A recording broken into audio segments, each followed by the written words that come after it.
ओम नमो भगवते वासुदेवाय। आज के प्रसंग में एक बहुत ही बड़े विद्वान और वयोवृद्ध संत ने आयु के ऊपर एक अपने शिष्यों को बड़ा अच्छा व्याख्यान दिया था। सुनिए। प्राचीन काल की बात है। एक संत बड़े विद्वान थे। उनके आश्रम में बहुत से बच्चे शिष्य शिक्षा ग्रहण किया करते थे। संत की आयु बहुत थी। उनकी उम्र की चर्चा सभी जगह होती रहती थी कि संत जी की आयु बहुत है। लोग बताते थे कि हमारे बाबा और दादा भी बताते आए हैं कि संत जी को यहाँ आश्रम बनाकर रहते हुए बहुत समय बीत गया है। इनकी आयु का अंदाज लगाना बड़ा कठिन है और बाबा दादा से भी पहले संत जी इसी स्थान पर रह रहे हैं तथा अपने आसपास रहने वाले लोगों के बच्चों को शिक्षा दीक्षा देने का कार्य करते आ रहे हैं और बाबा दादा को मरे हुए भी बहुत वर्षों बीत चुके हैं, लेकिन संत जी अब भी जीवित हैं।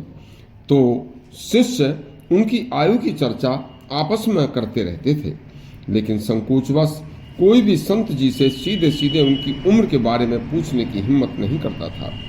यह बात संत जी को धीरे धीरे पता चल गई कि मेरे शिष्य मेरी उम्र के बारे में जानने के लिए जिज्ञासु रहते हैं। तो बूढ़े संत ने अपने सभी शिष्यों को एक दिन अपने पास बुलाया और एक एक करके संत जी ने प्रत्येक शिष्य को अपने पास बुलाकर कहा, बेटा जरा मैं अपना मुंह खोलता हूं, जरा मेरे मुंह में दांत कितने हैं ये दांत गिनकर मुझे बता दो।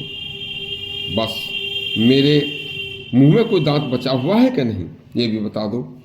तो इस तरह से प्रत्येक शिष्य ने संत के मुंह में झांक झांक कर देखा तो प्रत्येक ने कहा कि गुरुदेव आपके मुंह में तो एक भी दांत नहीं है, सब समाप्त हो चुके हैं।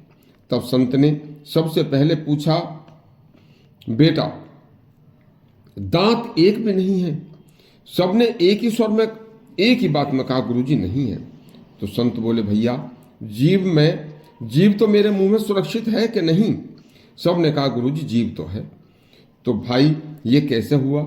जब मेरा जन्म हुआ था तो जीव तो मेरे जन्म के साथ ही दांतों से बहुत पहले आई थी और मेरे मुंह में दांत मेरे जन्म के बहुत बाद आए थे।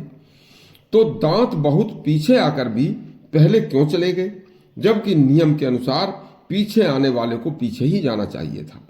तो दांत पहले क्यों चले गए? शिष्य बोले, गुरुजी इसका कारण हम नहीं जानते। तब संत ने प्यार से बड़ी प्यार भरी वाणी में धीमी आवाज में कहा, बेटा मैंने यही समझाने के लिए आपको बुलाया है। देखो जीव अभी तक मेरे मुंह में विद्यमान है। वह क्यों है? समझो इस जीव में बिल्कुल कठोरता नहीं है। यह बेचारी बहुत नम्र है और दांत पीछे आकर भी चले गए तो समझो कि वो बहुत कठोर थे। यह कठोरता ही उनकी समाप्ति का कारण बनी। इसलिए मेरे बच्चों, देर तक लंबी आयु यदि जीना चाहते हो तो नम्र बनो, कठोरता त्याग दो। नम्र स्वभाव वाले व्यक्ति की आयु स्वयं भी लंबी होती है तथा कठोर स्वभाव, क्रोधी स्वभाव के मनुष्य की आयु बहुत कम होती है। क्रोध मनुष्य की आयु को खा जाता है। देखिए, इसलिए जिह्वा की तरह नरम बनो, कठोरता त्याग दो। मेरी तरह से जीव की तरह लंबी आयु आपको प्राप्त होगी। आपकी को यदि यह शिक्षा अच्छी लगी हो तो हमारा चैनल सब्सक्राइब करें और घंटी दबाएं। धन्यवाद।